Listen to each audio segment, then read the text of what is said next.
alaihim warahmatullahi. Ya, makasih Pak ya.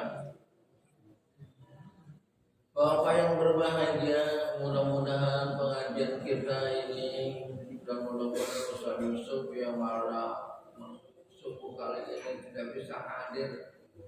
Mudah-mudahan beliau tetap diberikan kesehatan oleh Allah Subhanahu wa taala.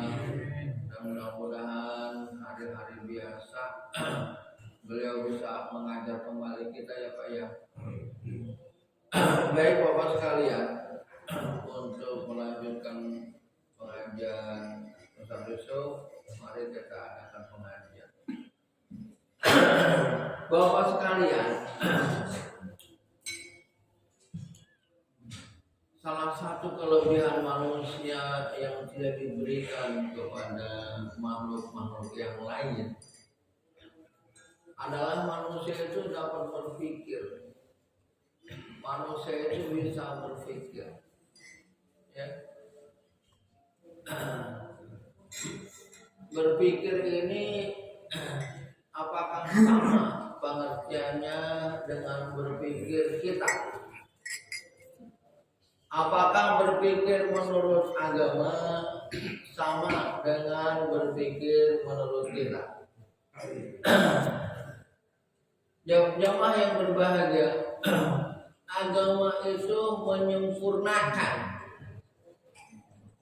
Agama itu menyempurnakan kita selaku manusia. Jadi pada dasarnya apa yang kita lakukan, apa yang kita yang ada nilai-nilai kebaikan di kita dalam artian asumsi, apa yang ada potensi di kita, agama itu meluruskan, memberikan arahan, memberikan bimbingan agar hal ini tidak bisa sebentar ya Pak ya. Air putih ada nggak ya? Aku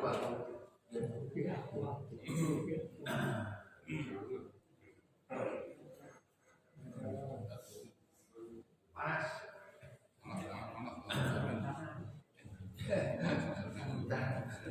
Lagi ada nggak? Haralangan. Lain haralangan, ini Pak haralangan itu panas ini. Santai dulu ya Pak ya. Kita kaji santai aja.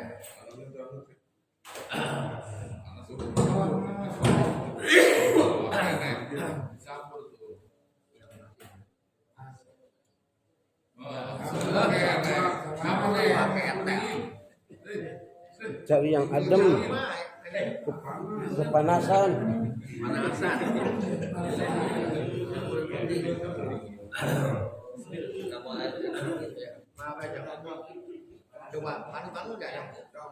Setengah.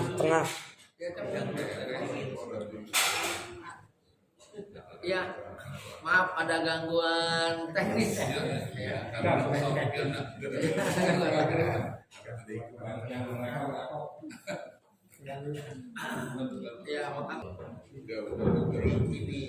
ya mohon maaf Pak, ada gangguan teknis.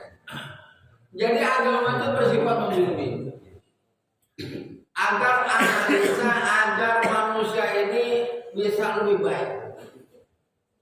Jadi kalau berpikir menurut manusia itu adalah kegiatan akal otak gitu terhadap suatu benda agar benda itu bisa menjadi kita pahami dengan baik gitu. Agar benda itu bisa kita pahami dengan baik atau kegiatan itu bisa kita pahami dengan baik dan bisa kita lakukan dengan baik. Namun agama tidak hanya berpikir hanya tidak seperti itu. Berpikir ini juga adalah kegiatan hati. Jadi analisanya adalah otak kita dengan hati kita harus menyatu. Semakin ada satu kesatuan berpikir dan rasa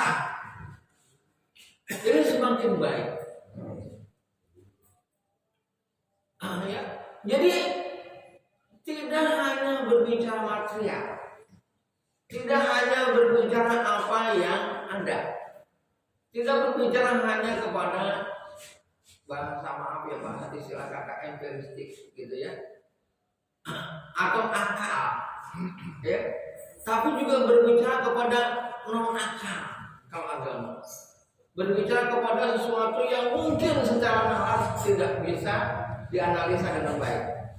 Dan contoh,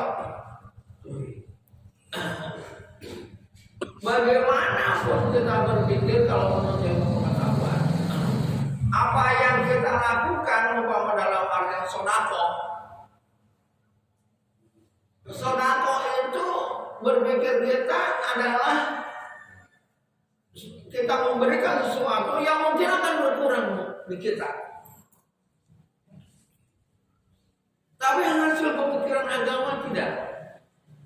Sodako itu tajirul rizq wa tarfa'ul bala. Sodako ini akan menambah rezeki, akan membawa kedatangan rezeki kita dan akan menghilangkan beban. Jadi Bapak sekalian, oleh sebab itu selaku manusia kita berpikir, ini pemikiran kita akan membimbing kita sebenarnya. Ya. Jadi kalau kita mau berpikir siapa diri kita? Oh, adalah makhluk yang diciptakan oleh Allah. Nah, hasil pemikiran itu akan berkata, kalau kita makhluk yang diciptakan oleh Allah, maka seharusnya sebaiknya kita melihat aturan yang diberikan oleh Allah. Karena Dia yang menciptakan, pasti Dia yang tahu bagaimana kita supaya baik, supaya kita benar. Karena Dia yang menciptakan, Dia yang membuat. Maka yang tahu persis bagaimana kita seharusnya, itu kita melihat apa yang dikehendaki olehnya dan bagaimana Dia mengarahkan kita. Seakan-akan seperti itu. Ya. Oleh sebab itu jamaah yang berbahagia, makanya wajar nanti ketika manusia bertindak irasional, bertindak melebihi batas, melebihi kemanusiaan, itu akan menjadi masalah besar. Kenapa? Karena dia sudah bisa berpikir. Karena dia sudah berpikir, kalau berbuat seperti itu akan ada pertanggungjawabannya. Akan ada, kalau bahasa kitanya, akan ada hasil yang dikerjakannya. Nah, hasil yang dikerjakannya ini jamaah yang berbahagia, itu kan pasti berdampak. Nah, dampak-dampak inilah yang menjadi masalah dia. Jamaah yang berbahagia, adanya istilah innallaha ghafurur rahim. Allah Maha Pengampun lagi Maha Penyayang. Ini ketika dampak itu hanya untuk pribadi yang terutama. Kalau umpama kita tidak sholat, kita tidak mengaji dan lain sebagainya, tapi tindakan kita secara real, mungkin walaupun sulit katakanlah begitu, tidak berakibat kepada orang lain. Nah, ini Allah masih Ghafurur Rahim, masih Maha Pengasih, Maha Penyayang. Ya, jadi sholat kita, tidak sholatnya kita mungkin diampuni oleh Allah Subhanahu Wa Taala. Loh, bagaimana kondisi ini?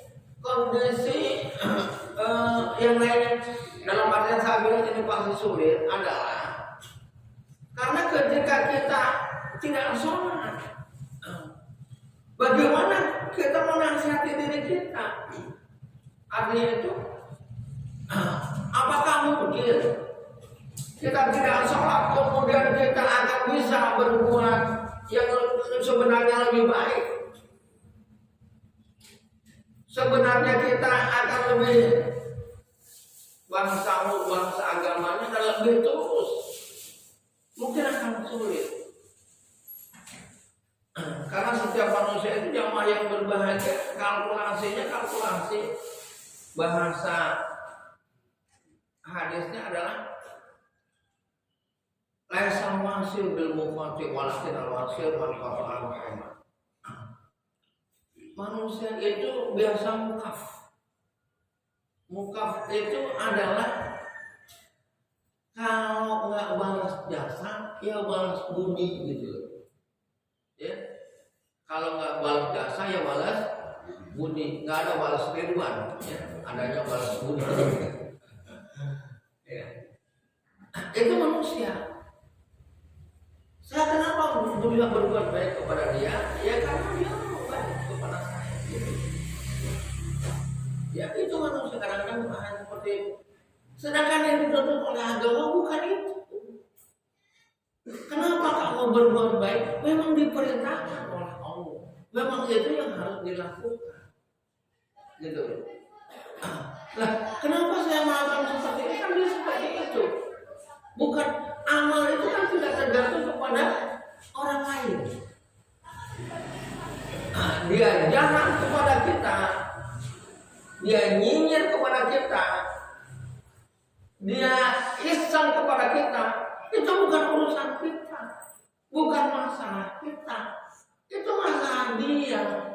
Dia yang berbuat seperti itu. Dia yang memperlakukan seperti itu.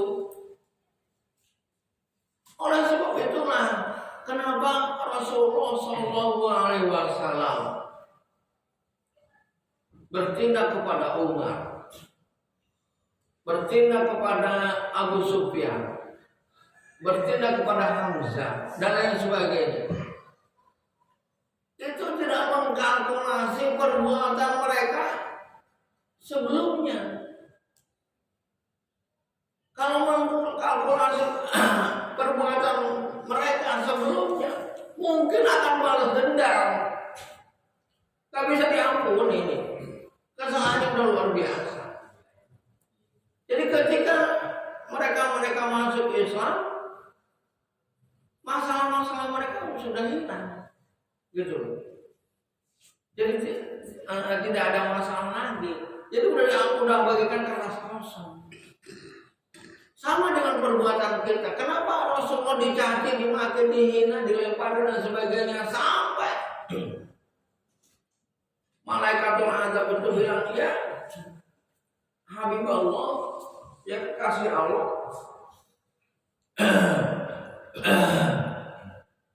Apakah perlu gunung Taif itu? Yang ada di Taif itu, dua gunung yang ada di Taif itu untuk menghancurkan masyarakat Taif.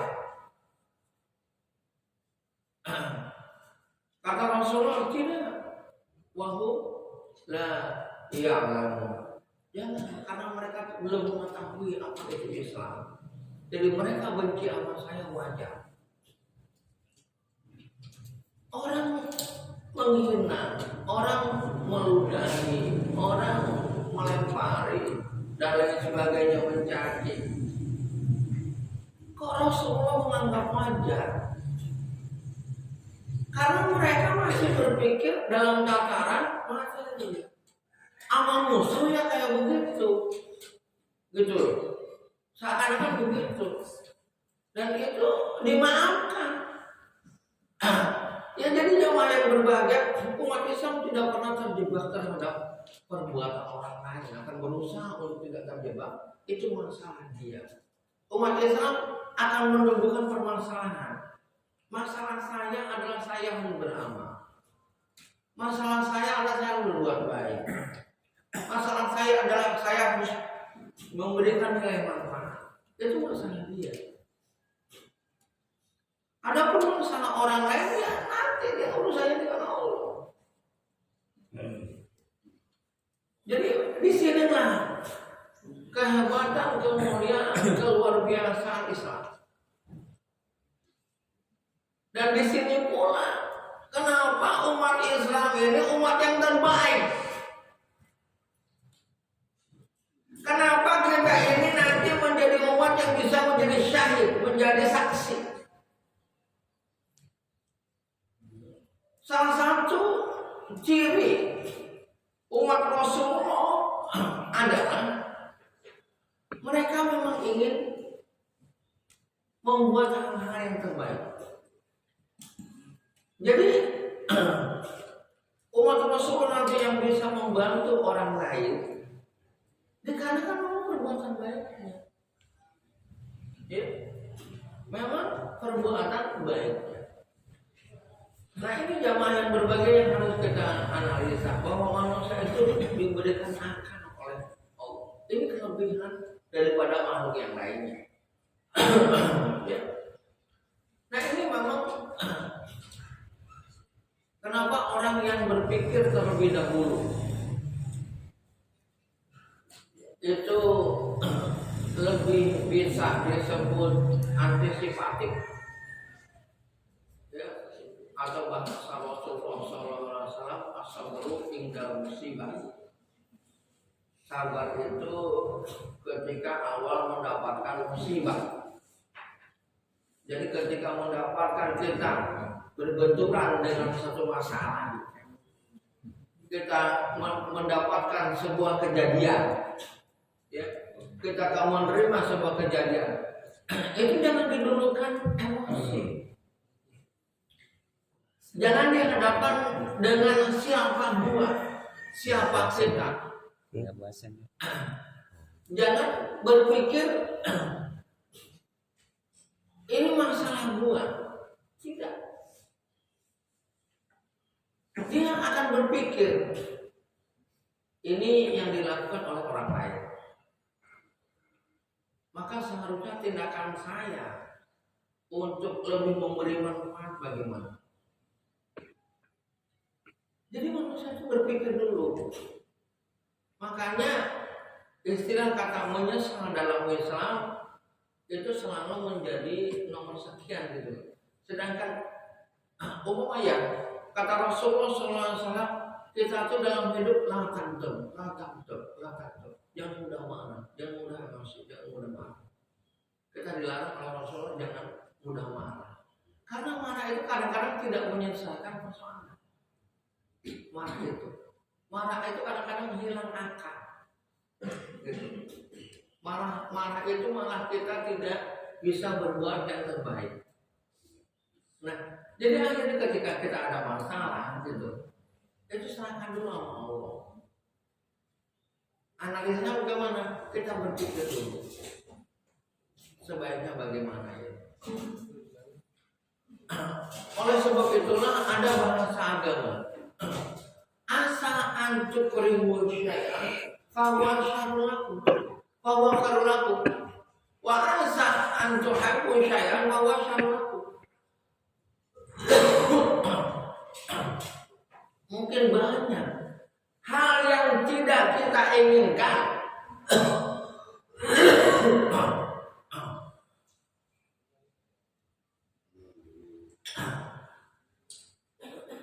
Mungkin banyak hal yang tidak kita inginkan, itu adalah kebaikan untuk kamu. Dan mungkin banyak hal yang kita inginkan, hal yang kita cintai, yang sebenarnya kita dambakan, tapi itu keburukan bagi kamu. Ya. Oleh sebab itu terhadap suatu tindakan yang mungkin bahasa mudahnya merugikan kita, ini tidak kita harapkan. Kita harus melihat di balik itu. Mungkin ada hikmah dari kejadian itu. Mungkin ada sisi baik yang atau manfaat dari apa yang terjadi dan lain sebagainya. Kalau ini sudah melupakan, insya Allah akhirnya kita tidak akan menyesal, ya, tidak akan mudah marah sebagainya. Dan orang akan berpikir luar biasa pada kita. Dan kalau kita bisa seperti itu, jamaah yang berbahagia, ini sebuah kepribadian yang luar biasa. Karena Rasulullah itu jamaah, Rasulullah itu manusia teladan, Rasulullah itu manusia contoh. Jadi orang itu melihat Rasulullah, jamaah yang berbahagia, itu sudah bisa melihat Islam sebenarnya gitu. Jadi melihat Rasulullah itu sudah ada gambaran Islam itu rahmat, Islam itu kebaikan. Loh, kok begitu? Kan Nabi Muhammad Allah tegur, hamba saya wata-wata.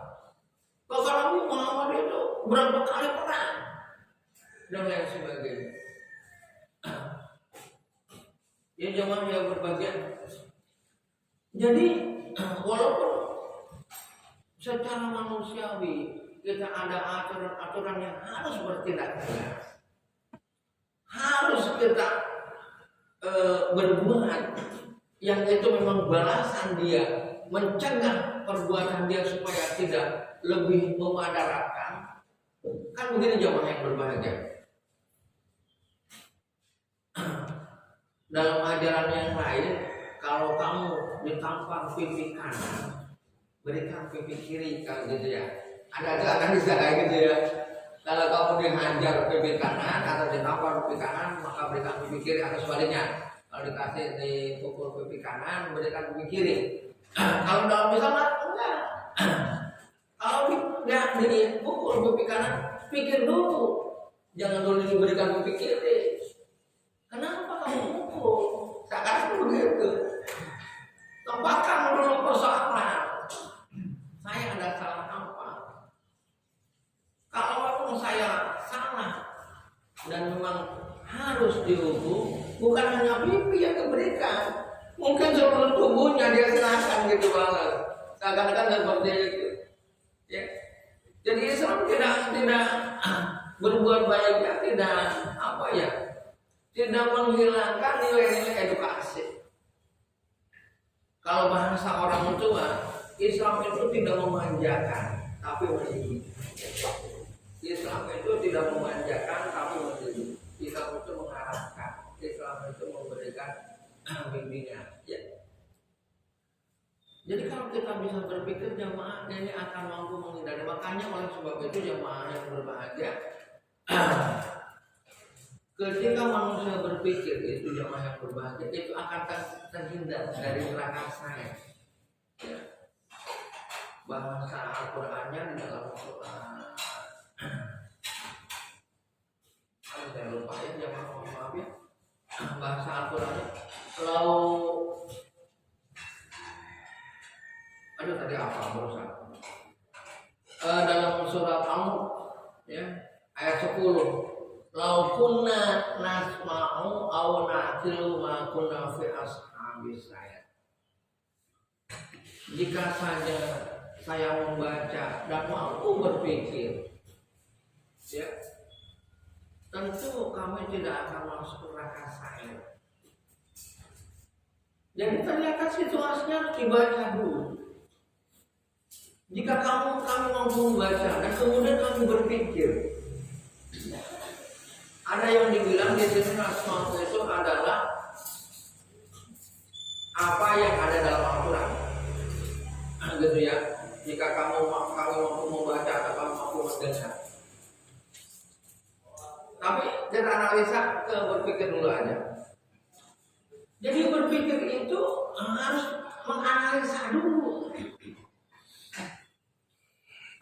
Jadi kalau dalam ketika Rasulullah pertama kali menerima surat Al-Alaq, Al-Iqra, kata malaikat, "Iqra, mana bikari? Iqra, mana bikari?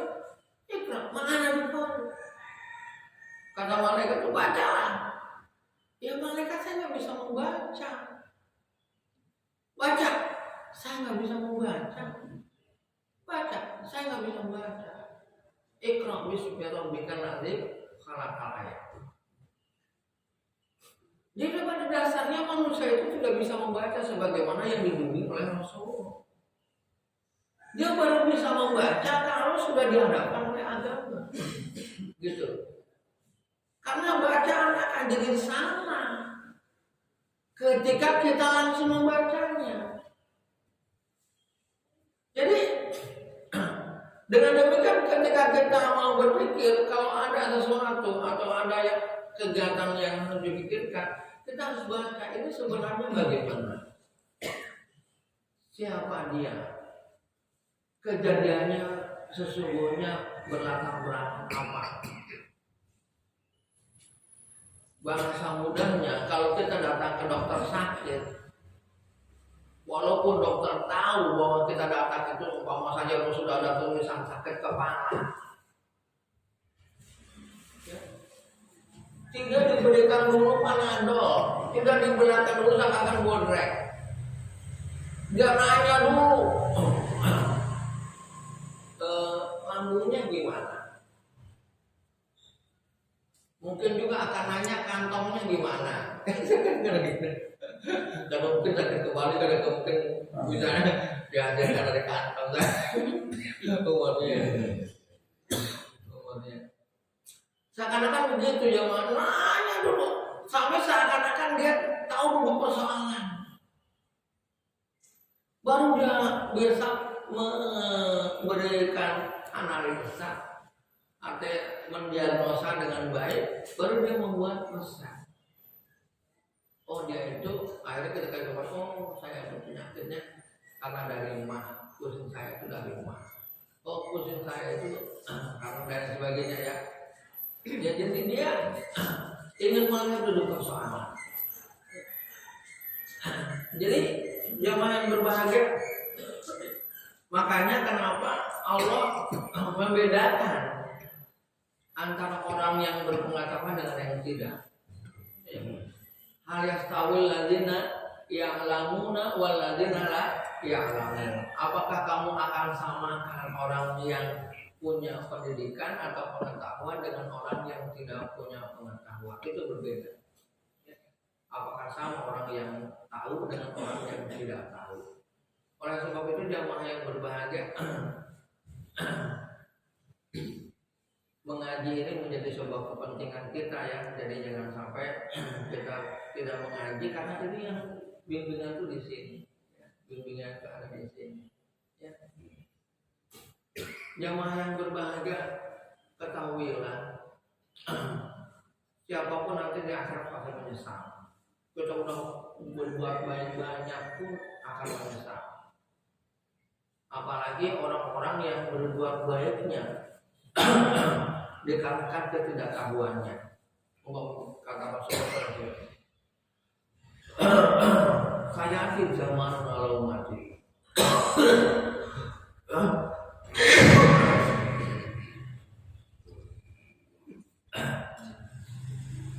Saya di zaman al-mati yusaluna, yuzakuna, yasumuna, wa yatasodakuna, wa yu'anjuna bahwa mereka itu nanti di akhir zaman akan banyak terjadi. Dia puasa, dia sodako, dia haji, dia puasa dan sebagainya, dia zakat, tapi tidak pernah dinilai dia selaku muslim mukmin. Dari zaman orang mati wajib dia tidak digolongkan menjadi orang mukmin. Seakan-akan sia-sia. Bahasa mudahnya dulu diumpamakan oleh alim ulama kita, oleh guru-guru kita. Nanti itu kita protes karena kita dimasukin ke neraka. Ya Allah, kenapa saya kok diputuskan masuk neraka? Apa kurang saya? Saya sholat, saya haji, saya puasa, saya zakat, saya sholat kok. Kenapa ini? Mana dulu amal saya? Iya rela. Sholat kamu untuk apa? Kan kau perintahkan ya Allah. Oh, karena dasarnya kamu perintahkan, jadi tidak ada efek guna. Apa yang kamu lakukan jauh dari identifikasi bahwa kamu taat kepada aku. Kamu melaksanakan semua. Perbuatan kamu itu banyaknya keji dan mungkar. Bagaimana nih? Apakah itu yang kuperintahkan? Sholat yang seperti itu yang kuperintahkan. Kamu mengabdi itu bahasa yang ada di WA itu, kamu mengabdi kepada aku itu pencitraan. Apa pencitraan?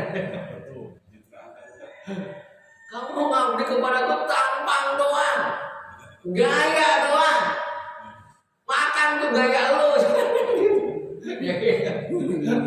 makan tuh gaya. Jangan gaya doang, jangan tampang doang, tapi harus betul-betul itulah kamu, gitu. Nah kamu kan tidak. Sholat, kelakuan kemana? Seakan-akan seperti itu. Coba kamu nggak ada puasa hidup, ya, kamu tidak peduli kepada orang lain sebenarnya, ya, dan lain sebagainya. Nah itu jamaah yang berbahagia. Jadi nanti banyak amal perbuatan kita yang kita menganggap diri kita udah baik, udah luar biasa. Ternyata ma'agna anhu ma'luhu wa makasab. Jadi tidak ada gunanya harta yang kita keluarkan dari usaha yang kita lakukan. Kenapa? Karena tidak proporsional. Gitu ya. Bantuan itu harus bagaimana? Kita peduli kepada orang itu harus bagaimana? Saat apa? Dan lain sebagainya. Ya. Malah kita bantu orang sih malah nggak benar orang itu. Ya. Jadi tidak bisa. Jadi agama itu akan berbicara kebaikan yang sebenarnya baik, kebenaran yang sebenarnya benar. Ya agama itu nggak ada manipulatif. Agama itu. Kalau kamu baik sebenarnya baik. Kalau kamu benar sebenarnya benar. Gitu ya, bukan baik sebenarnya tidak baik atau benar sebenarnya tidak benar. Jadi Islam tidak bisa, dan Islam mengajarkan begitu luar biasa. Makanya tidak bisa agama Islam bisa makan dengan agama yang lain, dan Allah sangat benci, Allah sangat marah. Kalau kita mendorong orang lain beragama atau katakanlah ikrah fiddin bahwa tidak ada paksaan dalam agama, karena agama itu pasti percaya kepada Tuhan, Tuhan itu pasti mengajarkan kebaikan, itu tidak apa-apa. Kita dorong nilai-nilai moralitas. Tetapi secara individu menyatakan bahwa semua agama baik, semua agama benar, itu tidak salah, nggak bisa. Ya. Karena agama yang lain itu belum bisa mengadakan analisa-analisa yang sejauh itu, yang sejauh barusan kita berpikir, yang sejauh kita barusan analisa. Dia itu mukaf, gitu, balas dendam. Makanya orang Hindu umpama perlakuannya terhadap umat Islam itu dia ngajarin sampai mati, Pak. Itu ya agama dia. Dia bilang agamanya seperti itu. Umat Islam memperlakukan orang bisa nggak sampai mati? Ya bisa juga. Tapi Islam kalau mematikan orang tidak menyiksa, mati-matiin, gitu. Kalau dia mau dimatikan itu dimatikan, ya tidak menyiksa. Lah itu seperti rajam, apakah tidak menyiksa? Dilemparin dan lain-lain. Nah itu supaya berdampak kepada orang yang lain. Jadi Islam itu jauh memberikan efek samping supaya orang tidak berbuat seperti itu. Ya. Maka akhirnya orang lain pun tahu bahayanya kalau berbuat seperti itu. Makanya hukum-hukum qisas, hukum rajam dalam Islam itu dipersaksikan. Seperti kita ke masjid qisas, ya. Umpama Jumat ini akan ada qisas, itu diumumin Pak sebelum keliling. Insya Allah pada Jumat ini kita akan mengadakan qisas. Silakan siapa yang ada. Jadi sekarang kan begitu Pak. Supaya kita tahu resiko. ya, dan tidak berbuat irasional. Jadi nanti Islam itu bakal dalam mengatur agama tidak banyak keluar dana-dana untuk yang tidak benar. Jadi Islam itu ada hukuman-hukuman langsungnya. Tidak penjara, apa-apa di penjara. Ya, keluar dari penjara dia sebagaimana biasa, bisa kayak orang yang gak pernah di penjara. Ya pura-pura baik bisa. Tapi kalau dalam Islam tidak. Mencuri yang udah kebiasaan mencuri potong tangan. Akhirnya apa? Ketika dia keluar mau potong tangan kiri, kamu dulu pernah kayak begini. Dan itu membuat jerak orang lain dan sebagainya. Ya, koruptor mungkin akan langsung digantung karena mau uang banyak, susah itu. Tujuannya supaya apa? Gampang saja tujuannya supaya orang tidak melakukan ada efek jerak. Karena akal manusia itu lemah, Pak. Kenapa Rasulullah mana bikor apa dulu yang buat? Karena manusia itu lemah. Oh, kayaknya imannya kuat dan lain sebagainya. Sekuat apapun iman tetap tidak boleh berduaan di kamar. Sekuat apapun, levelnya udah haji, udah ustaz, udah kiai, tetap tidak boleh. Ya, karena Islam menganggap tetap rentan. Jadi fasilitas itu nggak ada. Siapapun dia, ya dan lain sebagainya tidak boleh berdua-duaan di mana saja berbahasanya ya di tempat yang sangat tersembunyi bagaimana ya. Ini kan luar biasa Pak. Ya. Jadi kalau umat manusia itu bawa sekalian itu harus menyerahkan segala sesuatunya kepada Allah ya, karena setiap yang ada pada manusia itu ada kelemahan ya, ada kekurangan. Oleh sebab itulah sekali lagi kita harus mengetahui apa yang sebenarnya Allah perintahkan. Baik ya Pak, yang ini mohon maaf nih ngajinya agak sedikit mendalam ya, dalam artinya perlu analisa berpikir sedikit ya, karena ini penting ya. Kalau kelebaran deh kesiangan ya. Baik, mungkin ada yang ditanyakan Pak, silakan. Kalau mau ada yang ditanyakan. Mudah-mudahan Allah mengampuni segala kesalahan dan dosa kita. Mudah-mudahan mengajar ini memberi manfaat dan hikmah yang besar bagi kita. Terima kasih. Mari kita baca. Bismillahirrahmanirrahim. Alhamdulillahirabbil